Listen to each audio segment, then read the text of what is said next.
예, 신율의 뉴스 정면 승부 4부 시작합니다. 4부 여러분들이 2주 동안 기다리셨던 시간입니다.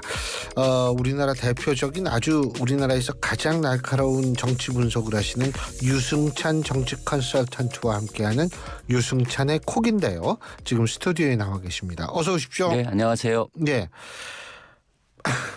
2주마다 한 번씩 보니까 뭐부터 여쭤봐야 좋을지 모르겠어요. 2주 안에 정말 큰 일들이 지나갔죠. 아니 큰일이라고 표현하기보단 제가 여기 상상 방송하고 화요일 날 맞아요. 비상계엄이 맞아요. 나온 거잖아요. 네. 그러니까 상상을 불허하는 일들이 지금 벌어지고 있는데 일단 통과가 됐어요. 탄핵소추안이. 예. 찬성 204 반대 85 기권사 무효 8표인데 어쨌든 이탈표가 23표인데 저는 85표가 반대표라는 것도 굉장히 놀랐거든요. 어떻게 보십니까? 네, 저도 좀 충격적인데요. 왜냐하면 이번에 이제 비상계엄 그 사건은 온 국민이 이걸 생방송으로 그렇죠. 봤단 말이에요. 이게 참 충격적인 장면이었는데 그 지난번 박근혜 탄핵 때는 국민의힘 그때는 국민의힘이 아니었죠. 정당이 새누리당 40% 넘는 의원들이 찬성표를 던졌거든요. 근데 이번엔 11% 12명만 찬성표를 던졌단 말이에요. 이게 참 정치적으로 잘 이해가 안 되는 상황이죠. 저 이해가 안 돼요. 네. 네. 앞으로 그러면 그 탄핵을 반대하고 그 지금 이제 전면적인 수사가 진행 중인데 앞으로 어떻게 정당을 운영을 할지 저도 사실 굉장히 좀 궁금한 대목이고요. 국민 정서와 계속 정반대인 결정들을 하고 있단 말이에요. 네. 그러니까 탄핵을 압도적 4명 중에 3명은 탄핵을 지지를 했는데 네. 국민의힘은 89%가 탄핵을 반대했단 말이에요. 이게 정반대 상황이잖아요. 그렇죠. 그러니까 이런 경우들을 계속 반복해서 지금 보여주고 있단 말이에요. 그러니까 근데 정치 정당은 원래 국민 여론에 되게 민감하게 반응하고 어떤 방식으로든지 이 국면들에 대해서 해법을 내놓기 위해서 노력을 하게 마련인데 지금은 좀 그런 상황이 아닌 것 같아요. 그래서 계속 역주행을 하고 있다 저는 이렇게 보는데 그래서 참 안타깝습니다. 저는. 그러니까 보수 정당도 잘 되고 진보 정당도 잘 되고 그래서 정치가 잘 굴러가기를 바라는 게 국민의 마음일 텐데 이게 한쪽이 이러니까 또 다른 쪽대로 또 그렇게 감정적으로 적대적인 이제 대결 상태들을 계속 유지하게 되는 거잖아요. 앞으로 그래서 헌재의 시간도 그렇고 법원의 시간도 그렇고 앞으로도 계속 정치적 내전이 계속될 것 같아서 굉장히 우려스럽습니다. 제가 앞서 말씀드린 한국갤럽 여론조사가 있는데요. 개요는 제가 좀 이따 말씀을 드리고 우리 박 PD가 개요를 좀 저한테 전해주시면 감사하겠습니다. 근데 한국갤럽 여론조사를 제가 이렇게 계산을 해봤어요. 칼럼을 쓰면서. 예. 그런데 여기에서 국민의힘 지지율이 24%가 나왔고요. 이렇게 나오죠. 예, 24%가 나왔고 중요한 건 뭐냐면 이 탄핵 대통령에 대한 탄핵 이것이 이 정당했다 올바르다라고 얘기를 한 그 비율이 75% 대통령 탄핵 찬성 75 반대 21 비상계엄 사태가 내란이다가 71% 내란이 아니다가 23%예요. 예. 근데 제가 이제 뭘 계산했느냐면 자 그러면 보수층에서는 이걸 어떻게 바라보는가 이거를 한번 들여다보니까 보수층에서 약 대충 내란도 아니고 탄핵에 반대한다가 50% 정도 예, 돼요. 다 고정되더라고요. 그러면 이게 제가 보니까 지금 보수라고 자기가 보수냐 진보는 주관적인 거니까 그렇죠. 요거를 계산을 해보니까 전체 유권자의 12%가 12%. 내란에 계산 되게 투철하게 하셨는데. 예, 내란이 아니라고 생각하고 탄핵을 반대하는 게 12%예요. 12%. 예, 그러니까 그게 윤석열 대통령 지지율이 11%. 거의 비슷한 거예요. 비슷하죠. 예, 그런데 문제는 뭐냐면 국민의힘이 24% 나왔거든요. 예. 12%면 국민의힘 지지자 중에 반이 그러네요. 예. 이건 아니라고 생각한다는 거거든요. 그러면은 제가 궁금한 게 국민의힘은 그 국민의힘 지지층 절반만 보고 하는 모양이죠.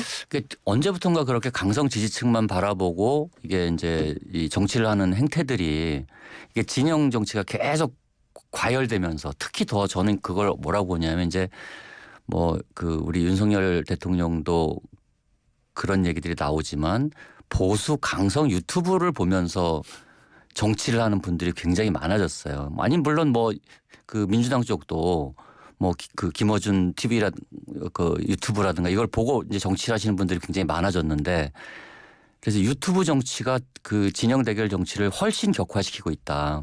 그래서 전체 어떤 옛날처럼 좀 합리적으로 뭔가를 판단하고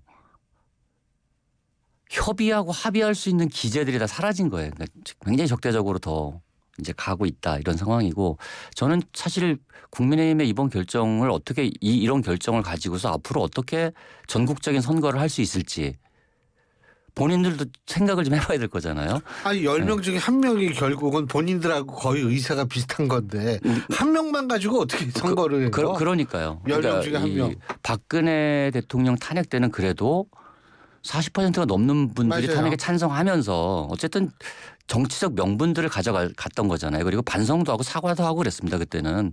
근데 이번에는 오히려 탄핵 찬성표를 던진 12명이죠. 12명. 그죠? 12인가? 예, 204표니까 예, 그렇죠. 12이죠. 야당이 다 탄핵에 찬성했다고 치면 맞습니다. 이 12명을 오늘 뭐 저도 이 뉴스를 보니까 뭐 쥐새끼, 레밍, 뭐 박쥐, 배신자 뭐 이런 표현들을 써가면서 이제 이 윽박지르고 있는데 이 상황 저는 굉장히 심각하게 보고 있습니다. 근데 전 또 특이하다고 보는 게 뭐냐면 사과를 안 해요. 사과를 안 합니다. 예. 예. 그거 참 특이하더라고요. 그게 왜 그럴까요? 글쎄 제가 여쭤본 겁니다. 아니 우리 그 윤 대통령도 처음에는 사과를 좀 했다가 나중에 담화에서는 또 사과를 안 하잖아요. 점점 세지죠. 탄핵이 가결되고 나서도 사과가 없었습니다. 맞아요. 이제 헌법재판소에서 이길 수 있다고 생각하고 있는 것 같은데 물론 헌법재판소가 이제 그 법리 판단을 하겠지만 법률적인 과정에서 사과 잘못했다가 괜히 인정하는 나중에 걸로 그럴 수 있죠. 돌아올까 봐. 예. 근데요. 저는 한 가지 우리가 이제 흔히 얘기하는 것이 캐치올 파티 아닙니까? 예. 지금 현재는 포괄 정당이라고 얘기하는. 근데 물론 매스 파티는 조금 개념이 다릅니다만 캐치올 파티를 추구하는데 지금 죄송하지만 국민의힘 완전히 캐치올 파티는 아니에요. 이거는. 아닌 상태로 좀 가고 있죠. 예. 저 민주당은 지금은 좀 그렇습니다만 예전에 얼마 전까지 행태만 봐도 거기도 아니거든요. 예. 이렇게 계속 나가면 야 내년 근데 어떻게 보세요? 언제쯤 대선이? 그거는 참 어려운 얘기인데 그러니까 저는 이제 앞으로 정치 일정이 그러니까 저는 이제 이렇게 봤어요. 한동훈 대표가 그래도 합리적인 판단을 했다. 이 계엄 사태 이후에 보면은 물론 중간에 이 누군가 저한테 그런 얘기를 하는데 한동훈 대표가 검사를 오래 해서 좀 순진한 면이 있다. 사람을 잘 믿는다. 그 윤 대통령도 순진했나요? 믿었잖아요, 좀. 아니 그래서 약간 스텝이 꼬인 적 있잖아요. 예. 저는 한동훈 대표가 계엄을 해제하고 그때 보여준 리더십과 이 국민의힘이 만약에 신속하게 탄핵을 주도했다. 이러면 국민의힘이 상당한 리더십을 회복했을 것 같아요. 근데 중간에 약간 헤맸죠. 근데 한동훈 대표가 그래도 나름 합리적인 판단을 했는데 지금은 배신자가 돼 버린 상황이잖아요. 그래서 당대표직도 이제 물러나게 됐고. 근데 정치를 의리로 하는 거예요? 나 그것도 이해가 안 돼. 배신자라는 건 의리를 전제로 하는 거 아닙니까? 그거 약간 조폭 하는 얘기인데. 네. 근데 어쨌든 지금 국민의힘은 뭐 이제 이준석 내쫓으면서 마이너스 정치를 한 거고 이제 한동훈도 저러면서 계속 마이너스 정치만 하고 있는 거잖아요. 앞으로 어떻게 하려고 그러는지 저는 모르겠어요. 그리고 아까 이제 언제쯤 뭐 의견들이 분분한데 저는 이게 이제 이 헌재의 시간이 이제 온 거잖아요. 바야흐로. 그러면 민주당은 빨리 해라. 국민의힘은 천천히 해라. 왜냐하면 이재명 대표 사법 리스크가 있으니까. 그러니까 헌재의 시간과 법원의 시간이 충돌하게 돼 있습니다. 특히 만약에 헌재의 시간 안에 항소심에서 무죄가 나오면 뭐 이재명 대표는 그냥 쭉 대선 후보로 갈 테고 근데 항소심 재판에서 유죄가 나올 경우에 그러면 헌재 시간과 대법원의 시간이 나란히 갑니다. 이 상황도 굉장히 복잡한 상황입니다. 그러면 그 야당 지지자들은 헌법재판소 앞에서 국민의힘 지지자들은 대법원 앞에서 시위를 하게 될 거잖아요. 이 거리에 그 양극단 내전 상태가 계속 지속될 거다. 그래서 지금 이게 다른 게 문제가 아니라 정치도 정치인데 경제가 지금 위험하잖아요. 그러니까 우리나라의 그게 홍정 제일 질서가 문제예요. 불안하다고 생각하기 예. 때문에 생기는 이 위험성, 리스크가 있는데 그래서 저는 뭐가 됐든 이 뭐 물론 재판은 공정해야 하고 하지만 시간을 마냥 끌 수 있을 것 같지는 않다. 특히 4월 18일 날 2명의 헌법재판관 임기가 만료가 되잖아요. 아, 20일이 아니라 18일. 4월 18일이에요. 그래서 저는 합리적으로 생각한다면 4월 18일 이전에는 헌재 판결이 나오지 않을까. 그러면 근데 여기에서 윤석열 대통령 측이 지연 전략 쓰고 뭐 이럴 수는 없나요? 지연 전략을 쓰겠죠. 우리는 이제 법률가 출신이고 그다음에 뭐 지연할 수 있을 만큼 하겠죠. 예. 그렇다고 하더라도 헌재가 마냥 이 판결을 미룰 수는 없을 것이라고 보고 다시 만약에 임기가 만료돼서 2명의 헌법재판관을 다시 보충하고 뭐 이런 과정을 겪는 건 너무 좀 그 국민들이 그렇게까지 참을성이 있을까 뭐 이런 생각이 좀 듭니다. 그래서 저는 4월 18일 이전에는 판결이 나올 것 같다. 그러면 2달 뒤에 대선이니까 6월 늦어도 6월 중순엔 대선이 치러지지 않을까 뭐 이런 생각이 드는데 그랬을 경우에 이제 그 이재명 사법 리스크 진행 속도 문제가 굉장히 첨예한 이슈가 될 가능성이 있다 이렇게 봅니다. 근데 그 한동훈 대표가 있다 오늘 사퇴했어요. 제가 몇 가지 여쭤볼게. 한동훈 대표의 정치적 미래는 어떻게 될 거라고 보십니까? 지금 한동훈 대표는 사퇴를 할 수밖에 없잖아요. 예. 그래서 지금 사실 그 믿었던 어쨌든 장동혁, 진정호 두 분이 근데 왜 최고위원을 그렇게 사퇴하면서 사퇴했는지 모르겠어요. 아 저는 그게 이제 한동훈 대표 같은 경우는 이제 이 신념에 따라 정치를 하시는데 예. 너무 사람들을 안 만나는 것 같아요. 음. 근데 한동훈 대표가 이 사람들을 안 만나는 동안 누군가는 이분들을 만나고 있을 것이다. 저는 아하. 정치라는 건 그렇잖아요. 예. 그리고 되게 혼란스럽고 복잡한 상황에서 그 뭔가 이런 이 특히 최고위원들, 특히 한동훈 친한이라고 알려졌던 최고위원들은 좀 긴밀하게 만나서 이야기를 했어야 될 것 같은데 그렇지 않았던 것 같고 이 두 분도 어쨌든 정치적으로 살 길을 찾은 거다. 저는 이렇게 보는데 어쨌든 사퇴할 수밖에 없는 상황이 만들어진 거잖아요. 최고위원 4명 이상이 사퇴하면 그렇죠. 일단 지도부가 맞아요. 사퇴해야 되니까. 예. 한동훈 대표는 저는 아직은 꿈을 꾸고 있을 것 같은데 국민의힘 같은 경우 이제 어쨌든 그 탄핵이 인용이 될 경우에는 조기 대선이 불가피하잖아요. 그럼 국민의힘도 후보를 내긴 내야 되잖아요. 근데 현실적으로 보면 현재로서는 한동훈 대표가 제일 앞서 있단 말이에요. 국민의힘 후보 중에는. 두 자릿수는 유일하죠. 유일하게. 근데 앞으로도 치고 올라올 후보가 있느냐 과연. 아 저는 그렇게 만만치는 않을 것 같고 실제적으로 선거가 임박해지면 한동훈 대표를 버리고 갈 수 있을까 국민의힘이? 저는 뭐 그런 생각이 들긴 합니다. 아하. 근데 또 다른 얘기 두 번째. 이 비대위원장 누가 될 것 같으세요? 지금 뭐 벌써 원희룡 얘기가 나오고 있고 혹자는 또 우리 권성동 원내대표와 가까운 김무성 근데 그 뭐 오보라고 나왔죠. 오보라고 나왔죠. 근데 그분 얘기도 계속 회자는 되고 있더라고요. 그래서 뭐 이게 요즘에 시나리오 쓰는 거 좋아하시는 분들 많잖아요. 김무성 비대위원장이 돼서 뭐 안철수를 후보로 밀 거다 뭐 이런 얘기까지 회자가 되고 있는데. 소설이네. 그건 이제 진도가 너무 많이 나간 거고 제가 볼 때는 이제 원희룡 쪽을 타진하고 있는 것 같아요. 지금 어차피 원내대표도 친윤계고 친윤계가 당을 장악한 거잖아요. 이를테면 원조 친윤계. 근데 원조 친윤계가 장악을 하면 그게 무슨 의미가 지금은 그 생각이 없는 것 같아요. 그래서 아무 생각이 없군요. 그 생각이 없는 것 같고 일단 뭐 지금 뭐 거의 배신자 색출 분위기잖아요. 이게 거꾸로 된 거예요. 국민 정서랑 정반대로 되고 가고 있기 완전히 때문에. 섬이 되고 있는 것 같아요. 섬이 돼 가고 있는 거고 그래서 극단적으로 얘기하면 가령 뭐 저는 모르겠어요. 한동훈 대표가 정치적 역량이 어느 정도인지 잘 모르겠는데 저는 그 이 중도 보수의 중심이 어디선가 새로 만들어져야 될 것 같다. 안 그러면 앞으로 수도권에서 선거를 해볼 수가 없습니다. 계속 이 상태로 가면. 야, 그 대표님 그 말씀을 사실은 그 이제 우리과 교수님들하고 얘기를 할 때 그런 말씀을 똑같은 말씀을 하시는 분이 계셨어요. 그러니까 예를 들면 프랑스의 마크롱 예를 들면서 마크롱이 원래 사회당에서 이 장관을 지냈잖아요. 사회당 재무장관 정권에서. 했죠. 예.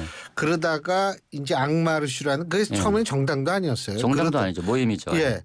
그렇게 하다가 이제 이게 대통령이 됐는데 아니 어떤 분은 그런 얘기를 하더라고요. 이게 이 한나라당 대 그러니까 지금 국민의힘이지만 한나라당 대 민주당이 한나라 민주 이 두 개의 양강 이 구도는 이제 슬슬 좀 끝날 때가 된 것 같다라는 얘기를 하더라고요. 예. 네, 국민들도 굉장한 피로감을 느끼고 있고요.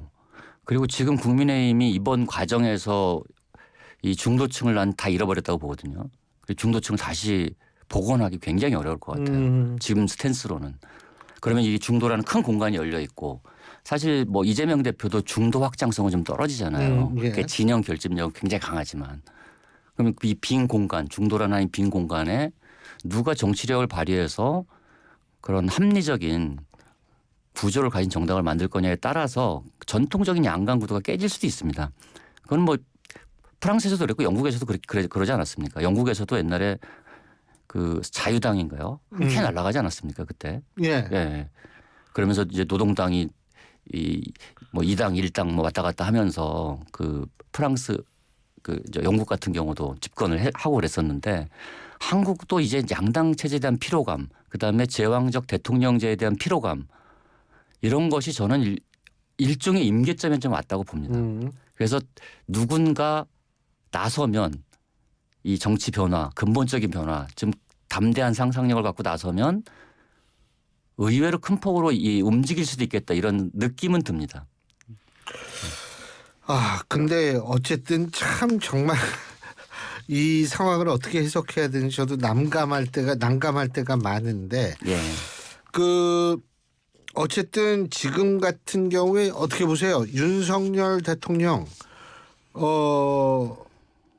검찰 수사 지금 2차 소환 뭐 했다고 좀 아까 속보 뜨던데 구속 체포 가능할 거라고 보십니까? 뭐 저는 그 수순을 밟고 있다고 봅니다. 그러니까 지금 일단 핵심 장성들 구속하고 그러니까 그 사전 정지 작업 없이 대통령을 먼저 다이렉트로 체포하기는 좀 어렵지 않습니까? 근데 어쨌든 그 1단계 수사가 마무리되면 그 체포 구속을 하지 않기는 좀 어렵지 않나 지금 국민들의 따가운 시선도 있고 지금 이제 세 개의 기관이 앞다퉈 수사를 하고 그렇죠. 있잖아요. 이것도 좀 교통 정리가 좀 돼야 될 거라고 보고 지금 이제 그 상설 특검안도 지금 통과가 돼 있는 상황인데 그래서 앞으로 저는 지금은 어쨌든 법률적으로 보면 내란죄는 국가수사본부인가요? 경찰. 예, 예. 국수본. 예, 예, 맞습니다. 거기서 할 수밖에 없기 때문에 거기가 어느 시점에 움직일지는 잘 모르지만 그렇게 시간이 많이 걸리지는 않을 것 같아요. 근데 이제 법원에서는 검찰도 이렇게 이 소위 말해서 그러니까 이 직무유기가 아니라 이 뭐죠? 직권남용을 수사하다가 이게 내란으로 넘어갈 수 있다라는 걸 인정을 했기 때문에 법원이 인정했죠. 네. 검찰도 수사는 할 수 있죠. 근데 이제 일각에서는 검찰이 불러가지고 뭐 제대로 될 거냐. 뭐 그런 우려도 있죠 사실상. 예. 근데 저는 자기 조직 보호 본능이 나타나서 안 그럴 것 같은데. 아 저도 이제 이미 그 단계로 넘어갔다 검찰은 예. 조직보호 본능으로 갔다고 보는데 근데 이제 객관적으로 보면 그런 것들을 볼 때 저는 대통령 수사는 국수본에서 먼저 하는 게 맞지 않나 하는 생각이 듭니다. 예. 뭐 어쨌든 제가 앞서 말씀드린 한국갤럽 여론조사는 지난 10일부터 12일까지 전국 18세 이상 유권자 1,002명을 대상으로 한 전화 면접 조사였고요.